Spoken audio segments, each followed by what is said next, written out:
What is happening in Internet? J Gaming Dude here, and I'm going to be doing a tier list ranking of all of the stuff that was announced at the Sony PlayStation State of Play for June of 2025. And this State of Play did come out of nowhere, and we got some really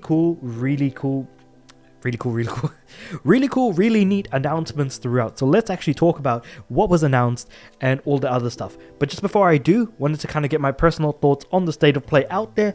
I really did like the State of Play. I think that it was great. I think a lot of really good games were shown, and a good amount of dates were also shown as well. I feel like that's also very important to keep in mind, that we did get a lot of dates. Anyway, I'm going to be talking about the games in the order that you'll be seeing here. With that being said, however, I will try and mention dates, release years, or whatever have you, if I can or if I remember, because I might not have necessarily noted down the release date for some of these games. Starting off with James Bond 007 First Light. This one is going at a solid B, so I'm ranking by S, A, B, C, and Nope. Nope being I have absolutely no interest, will never get it, even if it goes as cheap as hell on sale. S is I'm going to pre-order it right now, and A is kind of like I'm excited, will wait a little bit before I get it. B means I'm going to wait for a sale maybe, and then C is just like I'm not quite there, if I'm being honest. Maybe if it costs single digits I might get it, type of thing. So 007 squarely falls into the B rank. I think that it's good. The showing was good. I liked it. But the thing is that it didn't get me as excited as I thought it would be. I feel like something was missing, and I don't know what that is. Maybe it's the possible X factor, given that this game is coming out of IO Interactive, which, keeping in mind, made the Hitman games. So it feels like they're leaning more into what Uncharted used to be, or what basically when Naughty Dog made Uncharted in the late 2000s, going into 2011 basically. So maybe they've, chasing a ghost in the past. I'm not 100% sure on that, but I do kind of wonder, why I wasn't as excited to see or hear about this as much as I was. Anyway, moving on from that. Oh, and by the way, coming out 2026. Now, we have the PlayStation fighting stick called Project Defiant. This is going at a solid A rank. Because one thing that I've always been annoyed by is that whenever I've had to get fighting sticks for consoles, I've always had to go to third-party companies like Mad Catz and stuff like that. So for, PlayStation themselves to just do it, I'm very excited for. So, of course, I am actually going to be getting it, and this is also going to be in relation to a few games later on down the line that we are going to be talking about in this video, that fighting games are very much making a resurgence, and the fact that PlayStation has really taken the helm with running Evo and just doing stuff like that. Moving on from that, however, this is going to be a game that is going to be quite interesting to talk about. Ghost of Yotei. Now, Ghost of Yotei is going to sit at a B rank for me. So it is the sequel to Ghost of Tsushima, but is also coming out the 2nd of October. Now, with that being said, however, or 2025 I should say as well. 2nd of October 2025. That being said, I've never played Ghost of Tsushima. I should probably play it before I even think about playing Ghost of Yotei. My biggest problem is that I haven't been excited for a Sony first party game in a really long time. So I am seeing the general gist of how people are feeling about it. Maybe I'll play it, but the thing is that I've got to play Tsushima first before I even touch Yotei. Even if it's not a direct sequel in that sense, and both of the games might have nothing in relation to each other, it's still better that you play through games in release order. At least I'm the kind of weirdo that does that. But yeah, it is what it is, I suppose, for, all things considered. That being said, however, here's something that really hit me negatively, I suppose. Thief VR. Now, Thief was like, okay, I'm interested in Thief. I like Thief as a franchise. The Thief reboot was not particularly good when it came out in 2014. So for us to get a Thief VR game, I'm like, okay, maybe Thief can redeem itself under Square Enix. Or no, actually no, they're not under Square Enix anymore. And I think they're under Embracer, something like that. Anyway, so I was like, cool. My biggest problem with Thief VR and where my interest completely dropped off was the fact that we don't play as Garrett anymore. Instead, we're playing as someone else, and I'm just not a fan of that at all. So I am kind of disappointed by Thief VR. So I think C is definitely the disappointment tier. That being said, however, shooting right up to the S tier is Metal Gear Solid Delta Snake Eater, a remake of when did Metal Gear Solid 3 come out? Like 2005, 2006? The fact that obviously we know about Metal Gear Solid 3. I've played through the game so many times. I know the story, I know the characters. You see Volgrim, you see Metal Gear, not Rex, you see the Metal Gear, actually I think it was Metal Gear Rex, yeah. You see that, you see Volgrim, you see the boss fights against the different characters, like the Fury, the Pain, the Sorrow, the boss and everything. Very exciting, cool stuff. But then on top of that, we also get to see the Ape Escape mode on top of it, and a possible tease for a Metal Gear Online component as well. I think that Virtua Studios are doing an exceptional job in showing off this game, and I cannot be more excited to talk about this game. I'm very excited. Now, talking about a game that I'm not as excited for, but hey, exists nonetheless, Nioh 3. Nioh 3 is going at a solid, it's definitely BC area. Like, I'm not disappointed in it, so I'm going to put it at B. Because I have Nioh 1, I have Nioh 2 for both PS4 and PS5. I just have not touched the game at all. And so it's interesting to see that this game is going to be coming out 2026, or rather early 2026, supposedly from what we're being told in terms of dates. I don't know what else to kind of make of the trailer, because while I personally have not played Nioh 1 or Nioh 2, there isn't really much that I can be disappointed by, so I don't really have much expectation. So when the game does finally drop next year, maybe I might have played 1 and 2 before then, but also there's a lot going on in the gaming space, so I probably wouldn't be too enthused about that regardless. So hopefully it's just pretty middle of the road as far as I can tell. That being said, another game that I would say probably falls in the same spot, depending on who you are, is Bloodstained: The Scarlet Engagement. Now, Bloodstained for me is also going into a B. Like, again, I haven't played the previous Bloodstained game. I know that people really like it, and this might be more disappointing to people just because of the way the game looks and things like that. Like I said, I'm not able to talk too much about it just because I'm not really able to comment on it too much. That's what I meant to say, yeah. That I can't, comment on it too much. That being said, however, now we have Hirogami Mystical Journey, which is based in an origami world and stuff like that.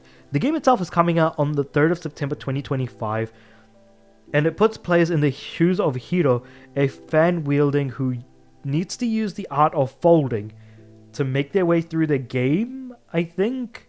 Possibly. I'm not 100% sure about it, but it looked interesting, but I don't think I'll be that interested in the game if I'm being completely honest.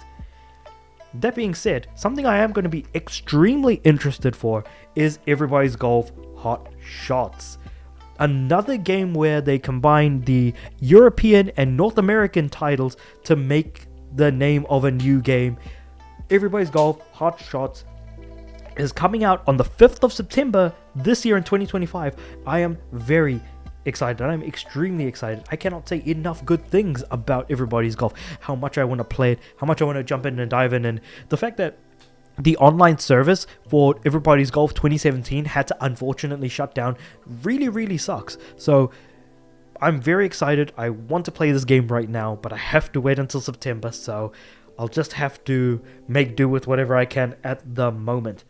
That being said, we now have a game called Khan. Yeah, basically it's a survival climbing game from what I can tell. And I was kind of disappointed by this game because up until this point in the presentation for Khan, like every game before that I was either somewhat excited for or really excited for. Khan just kind of slowed down the actual presentation for me personally, and I don't really have much excitement for this game. Now, it is coming out on the 5th of November 2025, and there is a demo available. So maybe I'll give the demo a shot, and maybe that might actually improve things for me. Not 100% sure, but hey, it's always worth a shot. Now, the next game that actually has me kind of interested, my interest has peaked actually. Tides of Tomorrow. What the heck? I went back by accident. Tides of Tomorrow. This one is going to a solid A rank in my opinion. I am interested in this sort of multiplayer, story-based, choice-based thing that's happening. And I don't know what it is in the sort of post-apocalyptic ocean world where the game takes place. I like the art style, I like the choice-based mechanics, but how feasible is it for it to work? My interest is piqued, but I don't know how it's going to work out. It is coming out on the 24th of February 2026, so look forward to that. If that is something that interests you, look up the trailer, because I feel like I can't do the trailer enough justice. If it is as good as it seems, honestly though, I can't really make, heads or tails of what's going on there. That being said, however, Silent Hill F, another game that is shooting straight into S for me. Silent Hill has been through a lot. After Book of Memories on the PS Vita, I thought we would never get another Silent Hill game again post, 2013 I think it was that it came out. Before then, we got a bunch of Western developed Silent Hill games like Silent Hill Shattered Memories, Silent Hill Homecoming, and Silent Hill Downpour. Now, with all of that being said, however, I am interested to see how this game is going to be. And it looks like it's going down a very interesting path in showing some very sort of they're really going down a pretty I feel like they're going down the path of making the game more disturbing, leaning in more on the horror aesthetic that they've got going on than before. Because older games in the Silent Hill franchise are pretty old to the point where they look like a straight up joke half the time for how terrible they look. But I mean, it is what it is. That being said, another game I am incredibly excited for, I should say, but not S rank, rather, just an A rank level of excitement, Lumines. You're not scratch that S rank that. The reason why I want to S rank Lumines Arise is because of the fact that it is made by the guys who made Tetris Effect. Now, for those of you guys that don't know what Lumines is one of the best puzzle games ever made outside of Tetris. Tetris is the best puzzle game ever made. Lumines is the second best. It takes the entire Tetris formula, turns it on its head, and basically makes it more rhythmic in a sense. The music plays a significant role in the actual game of Lumines. And if you haven't played it already, Lumines is a PlayStation first-party franchise. So for it to be developed by a third-party developer is interesting and insane nonetheless. I'm very excited for this game. I am very happy to see that Lumines is still very much alive and as bright and colorful as ever. Can't say enough good things about it. Next is Romeo is a Dead Man, and I would be remiss not to put this at an S rank. Suda51, Goichi Suda-san, really came out and put himself, I don't know, man. There's just something about his games where I will always be interested. Very exciting. It's going to be a good time. We didn't get to see too much, but the art style looks absolutely insane, and I feel like after this game comes out, Romeo is a Dead Man, they're going to somehow tie that into Lollipop Chainsaw. I feel like something is happening because now we've got a character called Romeo and a character called Juliet. I feel like something could really be happening. Something could really be brewing here, from what I can tell. But yeah, moving on from that, we have Digimon Story Time Stranger. Another S. So I really like the Digimon Story games, Digimon Story Cyber Sleuth, Digimon Story Hacker's Memory, more recently I should say, and now with Time Stranger coming out, it's an exciting time, man. It's a good time to be a Digimon fan. I've got boxes of Digimon cards, so this being a turn-based Digimon game is very exciting nonetheless, so it's going to be a great time, I'm pretty damn sure. That being said, Final Fantasy Tactics, a part of the Nvidia leak that happened back in like what, 2020, I want to say. This is a solid A for me. I really like Final Fantasy Tactics. The only reason why it's not at an S is only because they probably could have done a bit more. They did add voiceover and some nice looking graphics, but you know, in the end, it's still an exciting announcement. It's just that it was hurt a little bit by not doing like a full on like sort of 2D HD 2D type of arrangement. That being said, Baby Steps is next on the list, and this is going at a solid C. Baby Steps seems like a very interesting game, but I don't know what to make of it, so I'm just going to have to wait and see and maybe play the game for myself to really understand whether or not this is going to be something that I will be interested in or even like, to be completely honest. You know, it's just an interesting space to be in, all things considered, with a game like Baby Steps. And it's trying to be QWOP, basically. Like QWOP, but on consoles with more quality behind it, I think. Something to that extent. But, yeah, interesting nonetheless, I guess. Yeah, I think so. Anyway, whoop.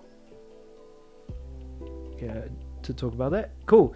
Now this game right here, I completely forgot what it was called, and man, I don't really know what to say about it. I'm gonna put it at a B. What was this game called? I completely forgot. What was it called? Sea of Remnants or something? No, something else. Anyway, this game right here, that I just put on. Basically, it's a bunch of puppets that are doing roguelike runs in a free-to-play pirate-ish looking game. I'm interested, and when it comes out, I'll probably end up playing it, but I don't know what to make of it.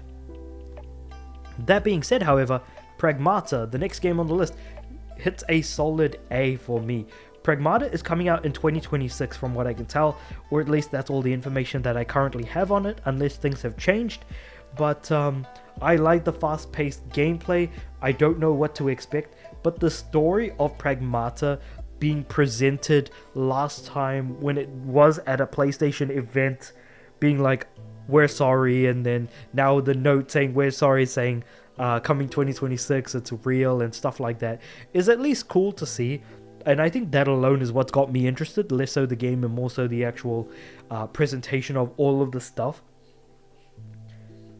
Mortal Kombat Legacy Collection is next on the list, coming to PlayStation 5 and PlayStation 4. Easy yes. Easy yes, right then and there.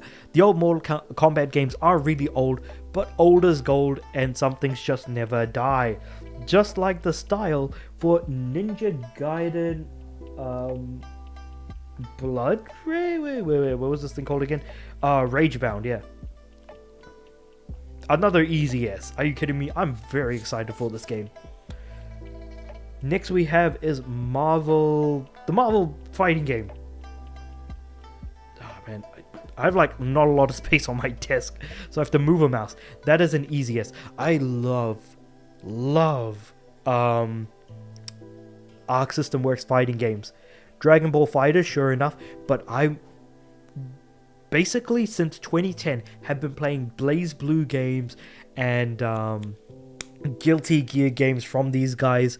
I honestly always had a great time, so I'm very excited for a 4v4 Marvel fighting game that doesn't involve Capcom or MVC in any way, shape or form to come out and be developed by Arc System Works. Very exciting stuff. And a really good game at that, or at least I really hope that it's good, because there's nothing but good things coming from Arc System Works as a whole, and this game is coming out in 2026. Now, this State of Play one is just going to be the State of Play overall, so I'm going to do Sword and the Sea. Sword and the Sea. Now, this one's an interesting one, because I don't actually have much interest in this game at all, actually, so I'm probably going to put it at a C see, it's not that I'm disappointed, I just don't really have that sort of interest, if I'm being completely honest. Yeah, the interest isn't quite there for this game, for me personally. Maybe when it comes out, I might be more jazzed up for it, but currently, I'm not feeling too good about it. But yeah, that's basically my tier list of basically everything that was announced at the State of Play. So if I were to give this a grade, like the State of Play as a whole, I'd give it a solid A.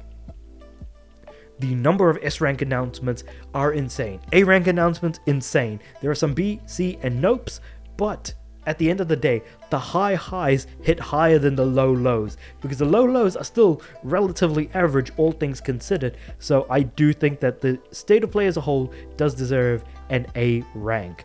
But with all that being said, let me know what you guys think about my ranking of all the announcements that were provided at the State of Play for this month and for the season of Summer Game Fest. Let me know what you guys think about all of that in the comments below. Like the video if you liked it, subscribe to the channel. I'm aiming for 500 subs by the end of the year. With all that being said, I do upload every day, so I'll see you guys tomorrow.